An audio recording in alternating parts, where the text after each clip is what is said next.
자, 시작을 할게요. 자, 첫 번째는 우리가 이제 본 게 환경 분석을 봤는데, 이 환경 분석이 이제 곱하기 이렇게 친 게 이제 우리가 검토해야 될 내용들인 거죠.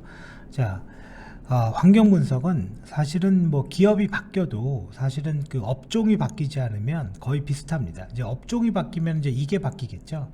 적용하는 특별법이 다르니까 그런 부분이 하나 있는 거고, 그 다음 이제 두 번째는 현황 분석입니다. 현황 분석.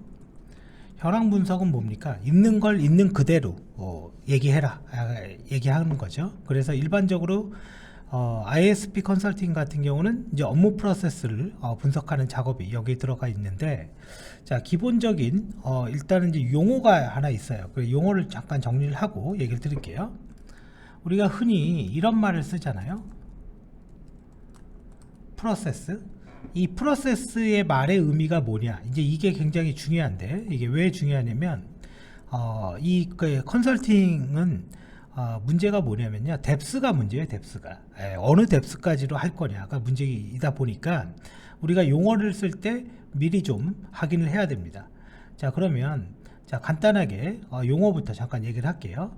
자, 우리가 이제 업무 프로세스라고 얘기하는 건 가장 큰 게 메가 프로세스라고 합니다. 메가 프로세스. 그럼 메가 프로세스가 가장 큰 용어예요. 그러면 이 메가 프로세스의 예를 들어서 뭐냐면 삼성전자는 회사 이름이잖아요. 거기에서 뭐 스마트폰 사업부, 그죠? 이런 게 이제 메가 프로세스인 거예요. 혹은 뭐 가전, 백색 가전, 그냥 가전이라고 할까요? 가전 안에 스마트폰이 있는지는 모르겠지만 아무튼 이 정도 레벨을 메가라고 합니다. 그 다음에 이제 우리는 이거보다 작은 거, 이걸 이제 분할을 하는 거죠, 결론적으로. 그래서 그거를 뭐라고 하냐, 메이저라고 합니다. 메이저 프로세스. 그럼 흔히 뭐 메가나 메이저는 잘 쓰지 않는 말입니다. 사실 그냥 프로세스라는 말을 가장 많이 쓰니까요. 이 메이저 프로세스는 가전 사업부 내에 만약에 스마트폰이 있다면 스마트폰에 대한 거, 그죠? 이거를 메이저 프로세스라고 합니다. 그러니까 크기가 조금씩 작아지죠. 그 다음에 이제는 프로세스 중에서 우리가 이제는 그냥 일반적으로 얘기하는 프로세스, 그냥, 그리고 혹은 서브 프로세스라고 얘기할 때도 있어요. 이제 요 레벨이 약간 애매한데 그냥 프로세스라고 말할 때가 있는데, 이 프로세스라는 건 이제 뭘 얘기하냐면 이제 이런 거 얘기하는 거예요. 그 중에서 갤럭시 폰에 관련된 시리즈들. 그러니까 프로세스나 서브 프로세스의 전제 조건은 뭐냐면요, 이 뒤에 누가 있냐, 바로 사용자가 있습니다. 고객이 쓰는 게 프로세스예요. 고객이 쓰는 게 이걸 보통 이제 업무로 얘기하면 이 정도를 컨셉추얼한 레벨이다 라고 얘기하는 거예요. 이 정도를. 그러니까 이 정도를 컨셉추얼한 레벨이라고 말하니까 담당자들은 이미 다 알고 있는 내용들이라는 거죠. 그죠? 그래서 이제 그런 문제가 일어나는 겁니다. 자, 그런데 이 안에서, 그죠? 이 안에서 또 있거든요. 프로세스와 서브 프로세스 다음에 서비스라고 합니다. 서비스. 그럼 이제 서비스의 예가 도대체 뭐가 있냐? 예를 들어서 촬영, 사진, 그죠? 촬영이라고 할까요? 카메라 얘기하는 겁니다. 카메라, 그죠? 카메라가 어떤 스마트폰 안에 독립적인 기능인 거죠. 이 서비스라는 게. 그러면 이 서비스 밑에 뭐가 있냐? 타스크가 있습니다. 타스크 좀 더 훨씬 더 작은 거죠. 그러면 카메라 내에 렌즈 있죠. 렌즈. 그 렌즈를 우리는 타스크라고 합니다. 타스크. 자, 물론 요걸 타스크 이렇게 할 때도 있고, 여기를 하나 더 나누면 액티비티로 나눌 때가 있어요. 액티비티. 그럼 액티비티, 타스크 이렇게 나눠져요. 자, 이게 뭐냐? 업무 프로세스 계층도예요. 보통 우리가 업무를 분석할 때 이런 식으로 하는 거고, 일반적으로 프로세스 하면 전제가 고객이 딱 들어와야 돼요. 고객이. 그죠? 자, 그런 게 이런 업무를 분석하는 게 원래의 현황 분석이에요. 근데 우리는 ISP 컨설팅이 아니라 정보 보안에 대한 컨설팅인 거잖아요. 그러면 우리한테 필요한 현황 분석, 그러면 현재 이 기업의 뭐 어떤 정책이나 지침이 있나 이런 거 봐야 되겠죠. 요거는 이제 뚱쳐서 얘기할게요. 정책이나 지침이 현재 수립되어 있냐? 왜? 현황은 있는 걸 있는 그대로 잡는 거니까.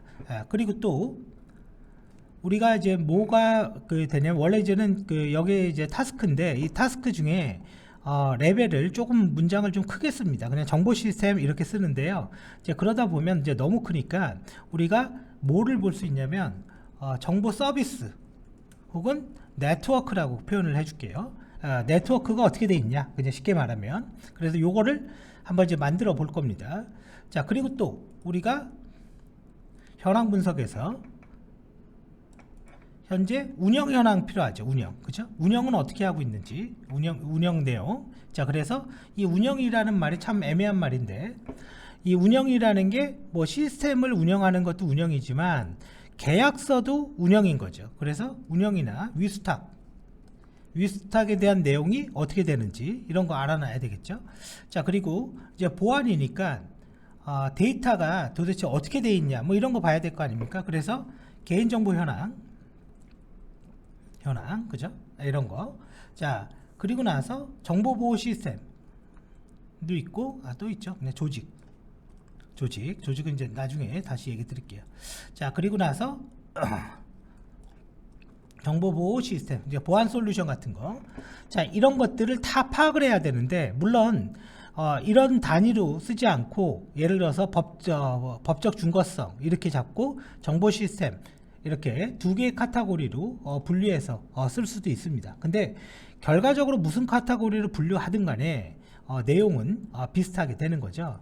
자, 그러면 이거를 한번 보는데요. 일단 요거는 이거는 여기 구석에 밀어버리고 자 볼게요.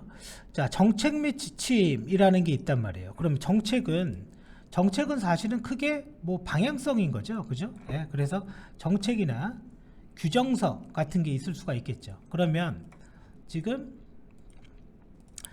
뭐 말 그대로 정보보호 정책인데 이런 거는 많이 하지 않겠습니다. 정보보호 정책이나 어떤 개인정보 관리 규정, 그죠? 이거는 당연히 이 규정은 법률에 근거한 거겠죠, 그죠? 당연히 이런 거 있어야 되고, 자, 그리고 나서 또 우리가 있어야 될 게 뭡니까? 지침서 같은 게 있어야 되는 거죠. 그러면 가장 기본적으로 문서로 했을 때 있어야 되는 거는, 자, 그럼 어떤 지침이 있어야 돼요? 일단은 개인정보가 없는 곳이 없으니까요. 내부관리계획, 그죠?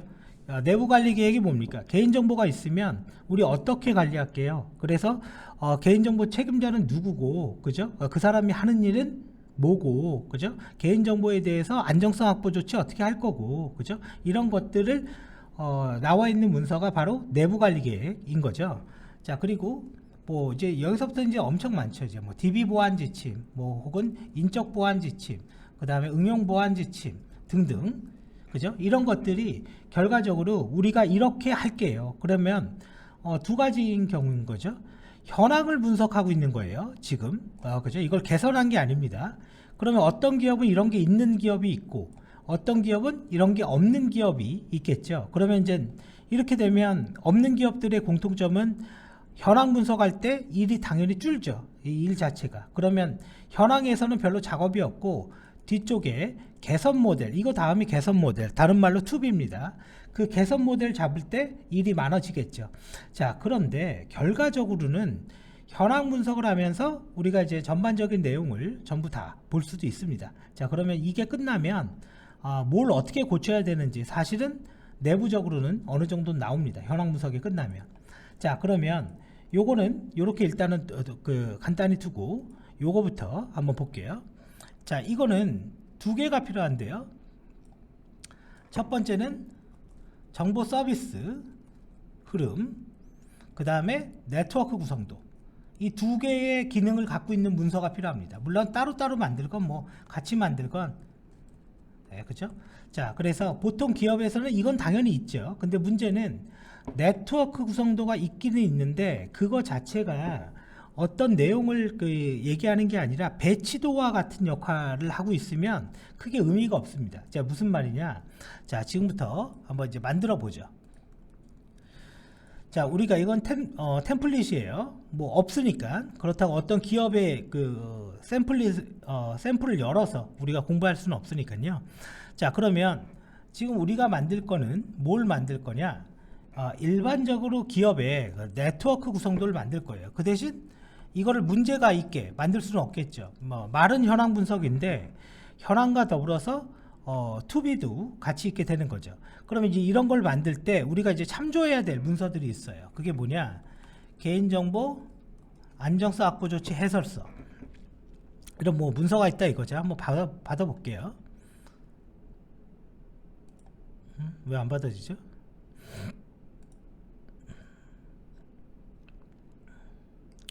여기에 해설서, 기준 해설서 요거 있죠. 자, 그러면 이제 이게 우리가 이제 물론 이게 최근 연도 2021년도 거로 봐야 되겠죠. 쭉 이제 한번 넘어가 볼게요. 근데 뭐 크게 변경된 건 없으니까 자, 우리가 요걸 쭉 넘어가고요. 우리가 네트워크 구성도의 어떤 현황을 보는 거잖아요. 지금 여기 있네요. 자, 이 그림을 참조해야 된다 이거죠. 만약에 우리가 처음 만드는 때라면 네트워크 구성도의 예를 놨는데 오른쪽은 내부망, 그 다음에 DMZ 중간에 있는, 그리고 인터넷망, 그러니까 인터넷과 내부망을 분리하는데 이걸 분리할 때 지금 이 중간에 있는 거를 하나 둔 거, 그죠? 둔 거밖에 없는 거죠. 그래서 이 중간에 있는 것들이 뭐가 있습니까? 메일 서버나 혹은 웹 서버나, 그죠? DNS, 뭐 프락시 같은 게 있는 거죠. 그러면 얘 같은 경우에 이 1번의 인터넷 영역, 그죠? 1번에 대한 영역은 따로 1번에 대한 설명은 없네요. 그죠? 그래서 1번의 인터넷 영역이 있고 DMZ 이렇게 나눈 거고, 아니면 이걸 이렇게 통으로 해도 됩니다. 그 통으로 한 게 뭡니까? 이거죠. 이거 똑같은 겁니다. 두 개가. 그래서 앞에 방화벽이 하나 있고, 그죠? 그래서 이쪽에 보면 여기 이상한 장비가 하나 있는데 이거는 우리 게 아닙니다. 이거는 누구냐면 망사업자가 갖다 둔 장비예요. 그래서 게이트웨이 같은 장비예요. 그래서 인터넷 케이블을 꽂고 걔가 방화벽에 꽂고 내부망으로 가든 DMZ로 가든, 그러면 우리가 네트워크 구성을 잡을 때 이거를 준수하면서 당연히 잡아야 되겠죠. 한번 읽어볼게요. 내부망이란 인터넷 구간과 물리적으로 망이 분리되어 있거나, 그죠? 완전히 끊어져 있거나 비인가된 불법적인 접근을 차단하는 기능을 갖는 접근 통제 시스템, 방화벽입니다. 방화벽. 인터넷 구간에 직접 접근이 불가능하도록 통제, 그러니까 물리적으로 잘라져 있거나 접근 불가능하도록 되어 있으면 된다. 그런 얘기예요.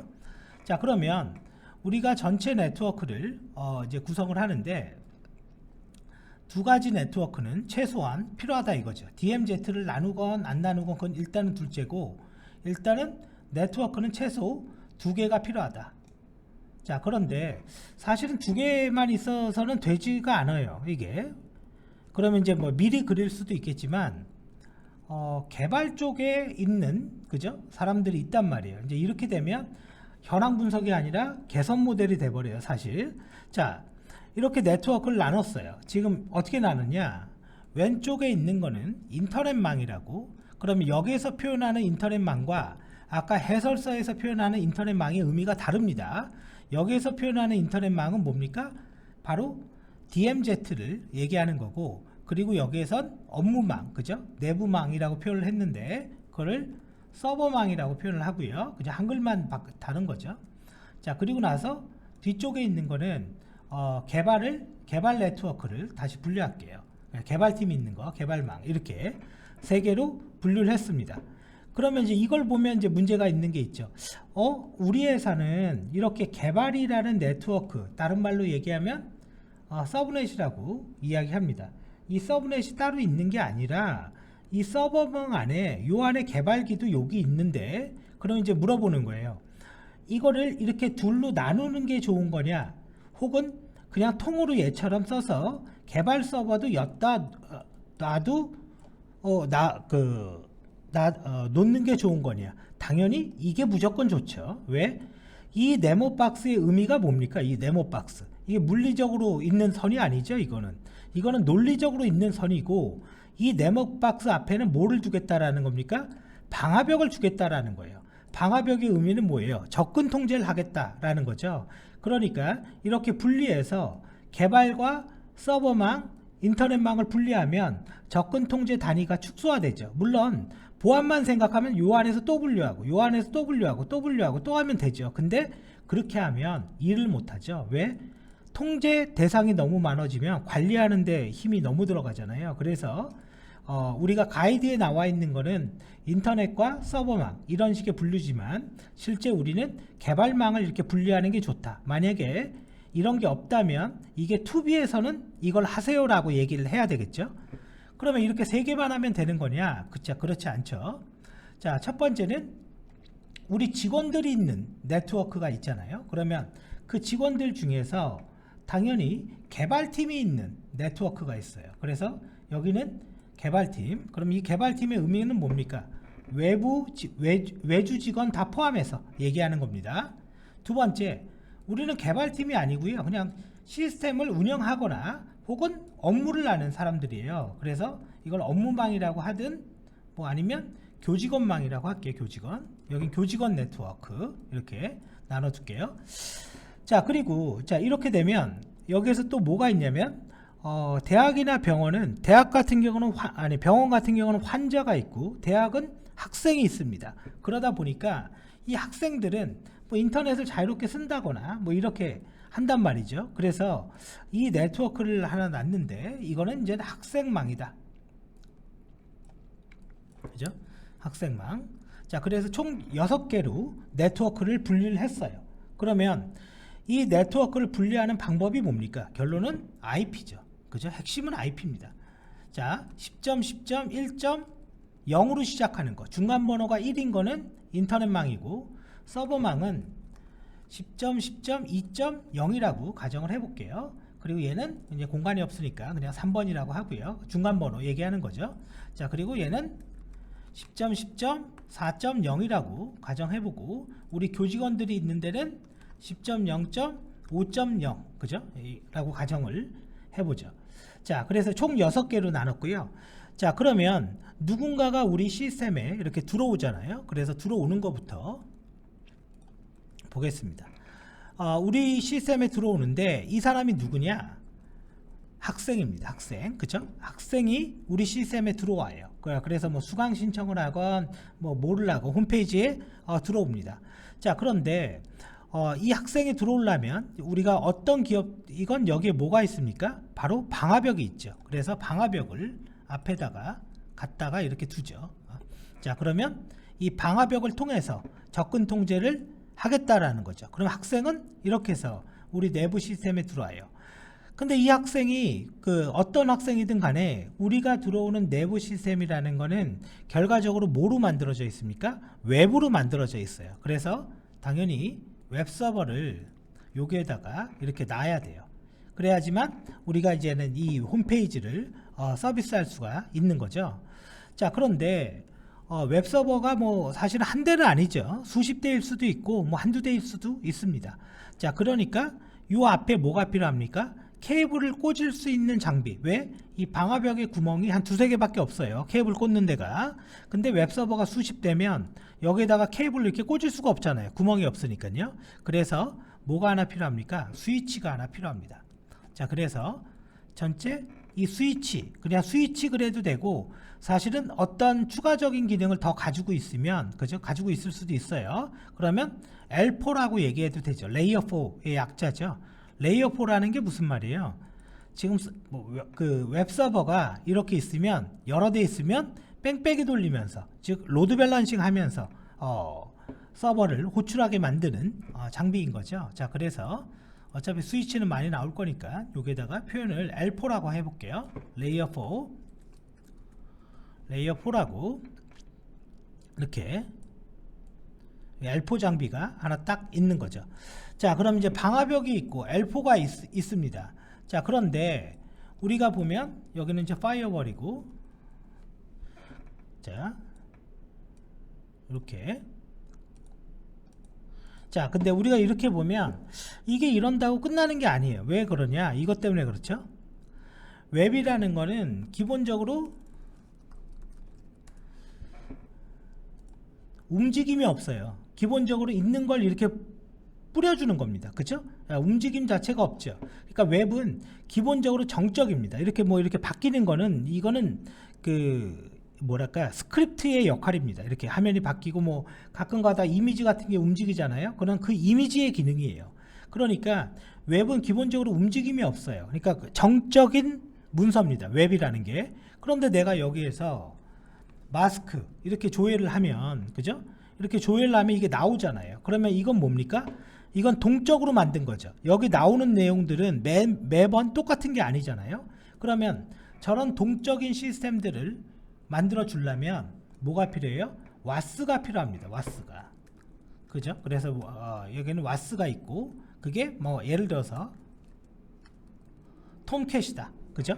근데 이 와스는 결과적으로 누구랑 연결하는 거예요? 이 와스가 하는 건 뭡니까? DB랑 연결해서 데이터를 조회해 갖고 온다거나, 그죠? DB랑 연결해서 뭔가를 한다거나, 그게 와스의 역할인 거죠.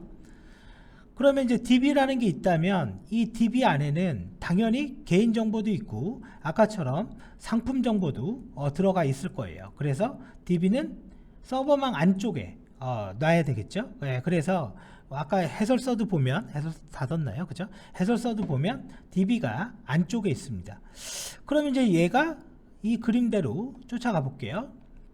얘가 얘를 이렇게 부르는 거고, 그럼 얘는 얘를 이렇게 부르는 거예요. 근데 이걸 나눴는데, 그죠? 이렇게 나눴는데 그냥 이렇게 나눠 두기만 하면 뭐 문제가 없는 거냐? 아니죠. IP만 이렇게 다르게 두면. 자, 그래서 저걸 통제하기 위해서 내부망 쪽에 뭐를 갖다 놔요? 방화벽을 하나 이렇게 갖다 두는 거죠.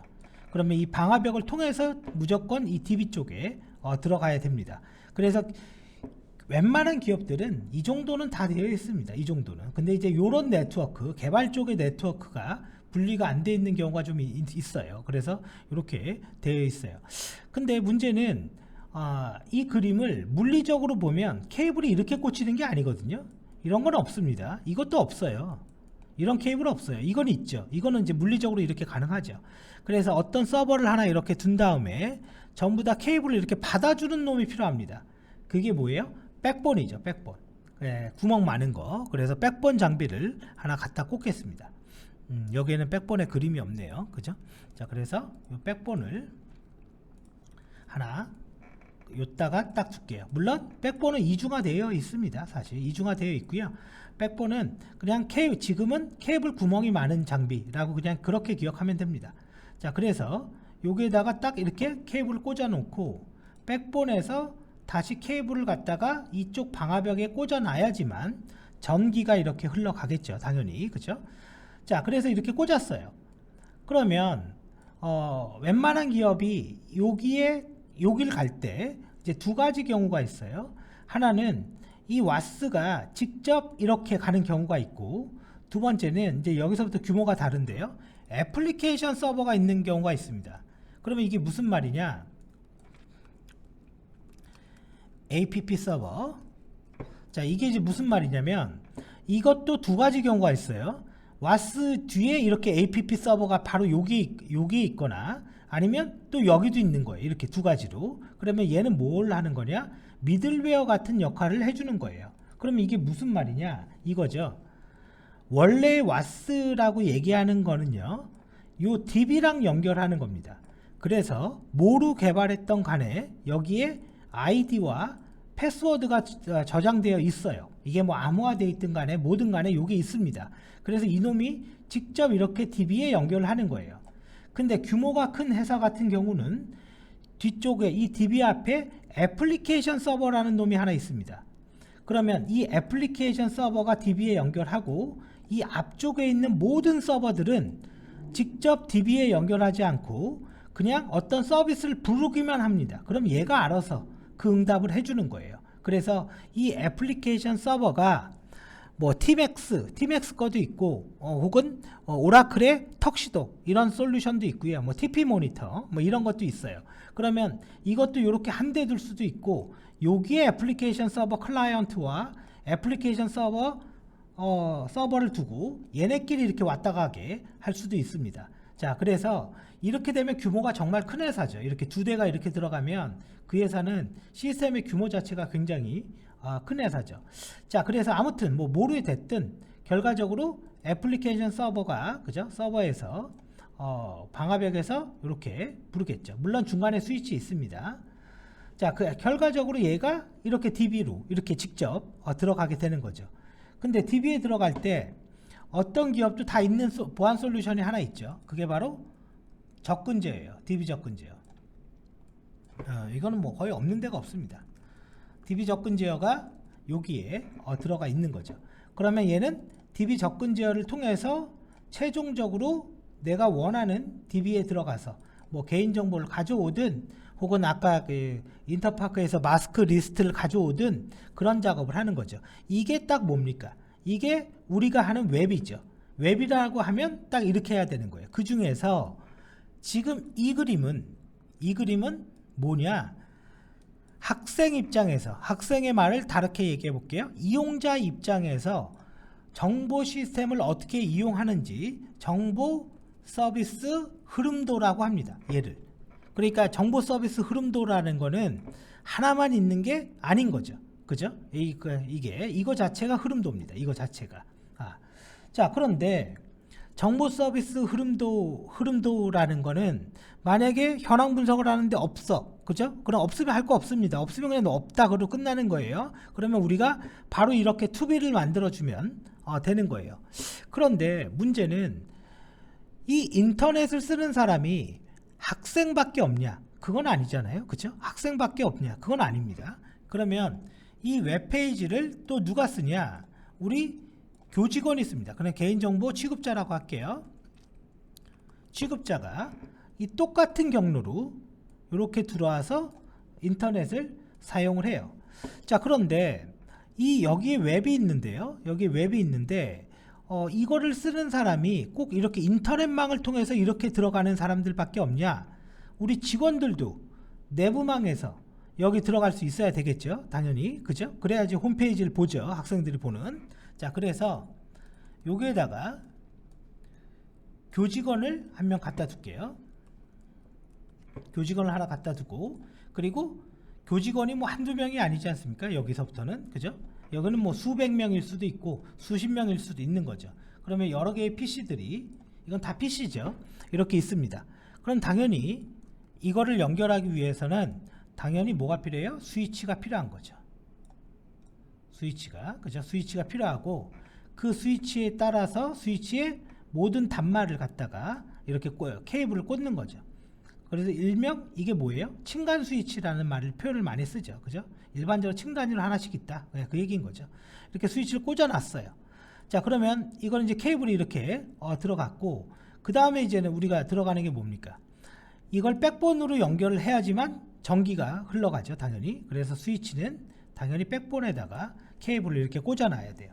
그러면 이제는 뭐 전기가 가서 얘도 지금 이렇게 연결되어 있는 겁니다. 제가 그림을 요선은 없는 거예요. 요거는 지금 요 중간에 요선은 논리적으로 그린 거지 물리적으로 그린 게 아닙니다. 자, 그러면 이제 이거를 정보 서비스 흐름도 측면에서 몇 장이 되는지 한번 봐볼게요.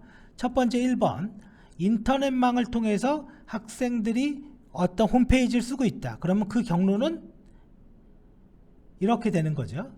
두 번째 2번, 외부망, 즉 인터넷망, 개인정보 취급자는 집에서, 그죠? 뭐 집에서 하든 뭘 하든, 그죠? 인터넷망을 통해서 똑같이 이렇게 서비스한다. 이건 둘은 똑같은 경로를 가지고 오는 거죠. 둘 다. 근데 교직원이 있는데 교직원은 홈페이지의 관리자입니다. 그러면 일반적으로 내부망에서 이렇게 가서 이렇게 가는 거죠. 정확히 얘기하면 이렇게 가는 겁니다. 그죠?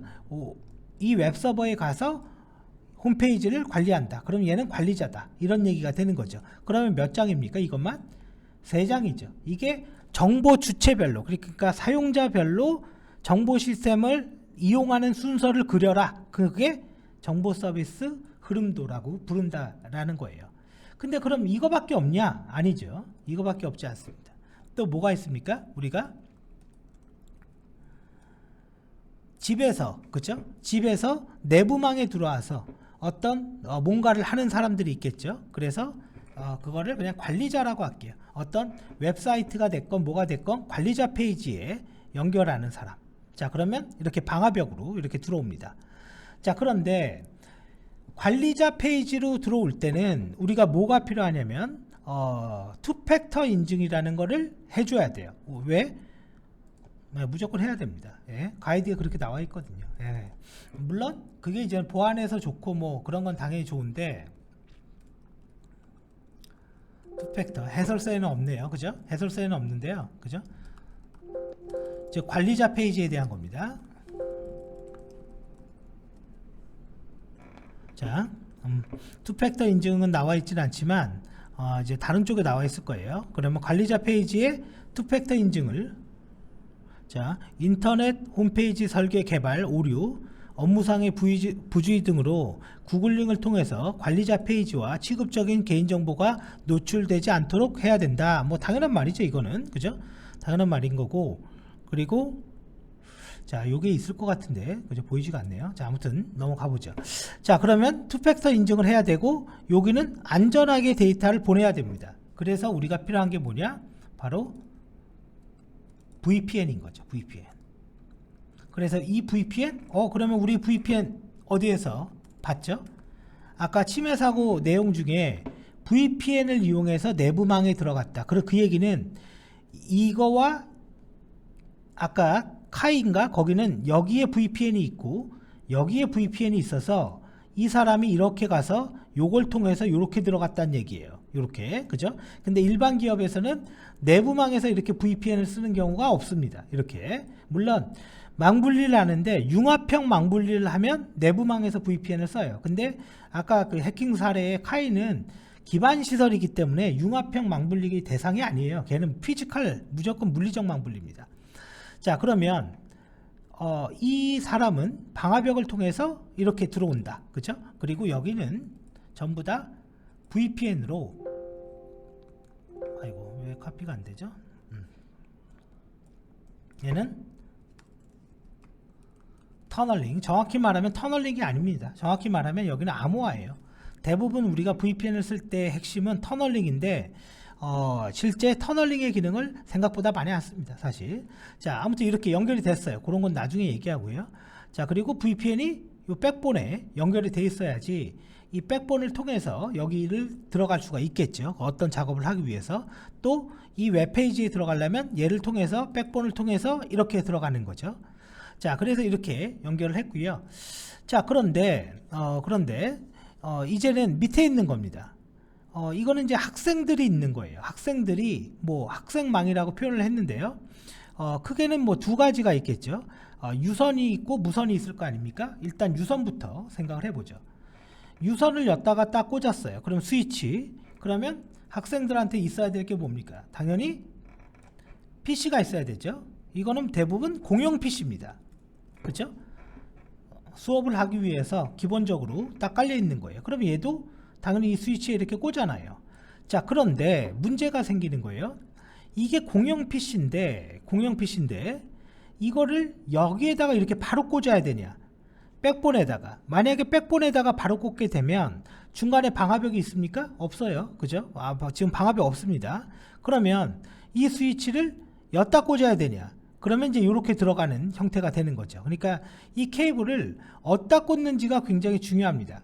그러면 만약에요, 이거를 갖다가 우리가 방화벽을 하나 더 두자. 그러면 요 네모 박스를 막기 위해서, 그죠? 여기에다가 이렇게 둘 수도 있어요. 그죠? 자, 그러면 이렇게 둬보죠. 여기에다가 방화벽을 놨어요. 왜? 밖에서 들어오는 사람도 있을 거 아닙니까? 요쪽으로. 그죠? 하다 보면 이쪽에 서버가 있는 경우도 있거든요. 그러면 이런 경우에는 얘가 이렇게 꽂혀 있고 이 방화벽을 경유해서 이 방화벽이 다시 백본에 돌아가는 거죠. 그냥 직진으로 가면 되는데 한 바퀴 돌아가는 거잖아요. 왜 돌아가요? 얘가 접근 통제를 할 수가 있으니까. 그죠? 얘가 접근 통제를 할 수 있으니까 방화벽을 하나 걸쳐서 가는 겁니다. 마찬가지예요. 학생들은 이렇게 유선도 쓰지만 무선, 그죠? 와이파이도 쓴단 말이에요. 그러면 와이파이는 어떻게 해야 되냐? 와이파이는 지금 여기의 그림은 스위치인 거죠. 얘는 스위치입니다. 얘는 그냥 아무 기능 없어요. 그런데 무선은 AP가 있잖아요. 액세스 포인터. 자, 공유기요. 공유기. 쉽게 말하면 공유기요. AP라는 장비가 있고 학생들이 쓰는데 공용 PC가 아니라 와이파이니까 폰 갖고 한다거나, 그죠? 자기 개인 노트북을 가지고 통신을 한다거나, 여기 무선이라는 거죠. 그러면 이걸 어디다 꽂아야 되냐? 여기다 꽂으면, 아까도 마찬가지, 이 AP를 갖다 여기다 꽂으면 어떻게 돼요? 접근 통제에 문제가 되는 거죠. 물론 라우터도, 백본이라는 장비도요, 접근 통제 기능이 있어요. 접근 통제 할 수 있습니다. 근데 원래 백본의 주 역할은 경로를 잡고 포워딩을 해주는 거예요. 그러니까 날라오면 데이터 전달해 준다, 그 소리예요. 그게 주 역할입니다. 근데 거기에다가 어떤 IP를 차단한다거나 허용해 준다거나 그런 기능을 넣어버리면 당연히 부하가 걸리죠. 그래서 여기에서 차이가 일어나요. 대부분의 기업들은 이걸 갖다가 요따 꽂아놨어요. 근데 이 방화벽에 꽂아두면 의미가 뭐예요? 여기에서 한번 접근 통제로 걸러내겠다라는 의미를 갖고 있는 거죠, 이미. 그쵸? 여기에서 할 수가 있으니까. 자, 그리고 이렇게 걸어놨고, 그리고 나서 학생들이, 이제 여기 질문인 거죠. 학생들이 여기 네트워크를 들어와야 되냐, 혹은 안 들어와도 되는 거냐. 그러면 일단은 이런 경우가 있어요. 이 공용 PC 있죠, 이 PC에다가 이건 어느 대학에 진짜 있는 거예요. 공인 IP를 부여한 경우가 있어요. 그러면 아니, 공인 IP를 부여하면 안 됩니까? 남아도는 게 우리 대학교는 남아도는 게 공인 IP인데 해도 됩니다. 해도 돼요. 그죠? 해도 되는데 문제는 이거죠. 누군가가 만약에 이렇게 들어와서, 이게 공인 IP니까요, 얘를 통해서 여기까지 왔어요. 이 PC까지 와도 돼. 왜? 공부하는데 필요합니다. 그런데 이 PC가 다시 방화벽에 가서, 다시 이쪽 백본에 가서, 다시 그 PC가 이 경로가 열려있냐 안 열려있냐, 그 얘기를 하는 겁니다. 그래서 이런 게 열려있으면 아까 그 시나리오가 딱 맞아떨어지는 거죠. 그 시나리오가 뭐였습니까? 인터넷망 PC를 해킹해서 업무망과, 그죠? 내부망의 PC를 원격 접속한다거나, 이 시나리오들이 딱 맞아떨어지게 되는 겁니다. 자, 그래서 여기에 접근 통제를 잘 해야 되겠죠. 그러면 이제 그럴 수도 있어요. 그럼 사설 IP를 쓰면 무조건 괜찮은 겁니까? 아니죠. 아닙니다. 사설 IP는 최소한인 거지, 사실상 근본적인 거는 누가 하는 겁니까? 이 방화벽이 여기에 네트워크, 이 시스템에 못 들어가게 만들어 줘야 되는 거죠. 그죠? 예. 어떤 서비스만 뭐 들어간다거나 여기에서 차단을 제대로 해야 되는 거죠. 이 두 대가. 자, 그래서 이렇게 만들어 놨습니다. 자, 그러면 여기는 무선 네트워크 있고, 유선 있고, 교직원망 있고, 그죠? 자, 그리고 서비스. 자, 그러면 이제는 몇 개가 나옵니까? 1번, 2번, 3번. 경로 얘기하는 겁니다. 경로. 그 다음에 4번, 내부망에 이렇게 들어가는 거. 그 다음에 5번, 학생들이 이렇게 들어가서, 이렇게 가서 이 서비스를 간다거나, 그죠? 아니면 어떤 프로그램들이 있어야 된다는 얘기죠. 또 반대로 이렇게 얘한테 간다거나, 그죠? 5번. 그 다음에 무선으로 들어가는 거. 6번. 뭐예요? 정보 서비스 흐름도입니다. 이거 자체가. 그리고 이거 자체가 네트워크 구성도가 되는 거고요. 자, 그러면 아직 좀 덜 그렸는데 여기까지 이렇게 그렸습니다. 자, 그 다음에 이제 오른쪽에 있습니다. 오른쪽에 뭐가 있어야 돼요? 개발이잖아요. 개발. 그러면 이 개발도 여기에 방화벽을 이렇게 꽂을 수도 있어요. 물론 이제 없을 수도 있습니다. 그러면 여기에 딱 있는 거는 당연히 개발 서버가 있는 거죠. 여기는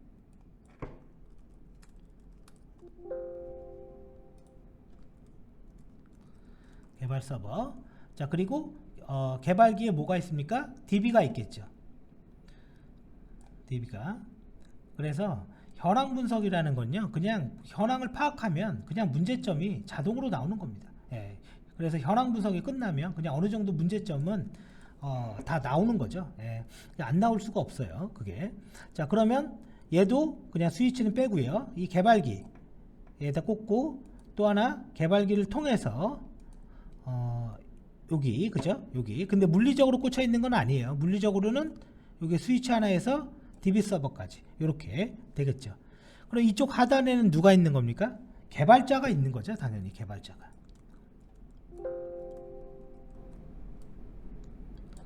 여기는 개발자가. 이게 이제 외주 직원이건 뭐 내부 직원이건 그죠? 개발자가 있는 겁니다.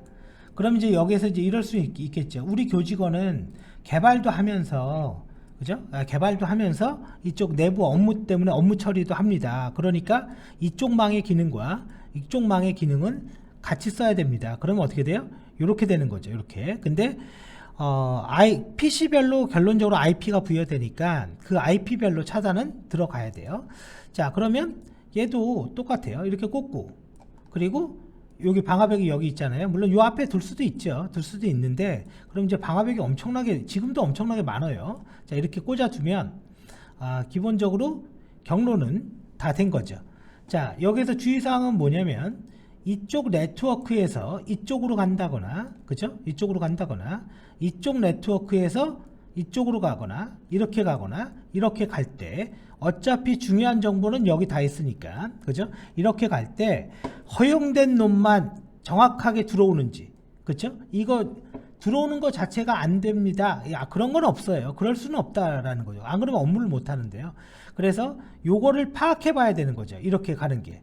그러면, 이런 거를 파악할 때 이거는 이제 현황에 대한 문서란 말이에요. 물론 일부 개선에 대한 내용도 살짝 넣었지만 이런 걸 파악할 때 우리가 어떤 질의서를 하나 만들면 되겠죠. 질의서라는 게 그냥 질문서라는 그 의미보다는 정보 보안의 그를 제대로 하고 있는지 점검하는 체크리스트를 얘기하는 겁니다.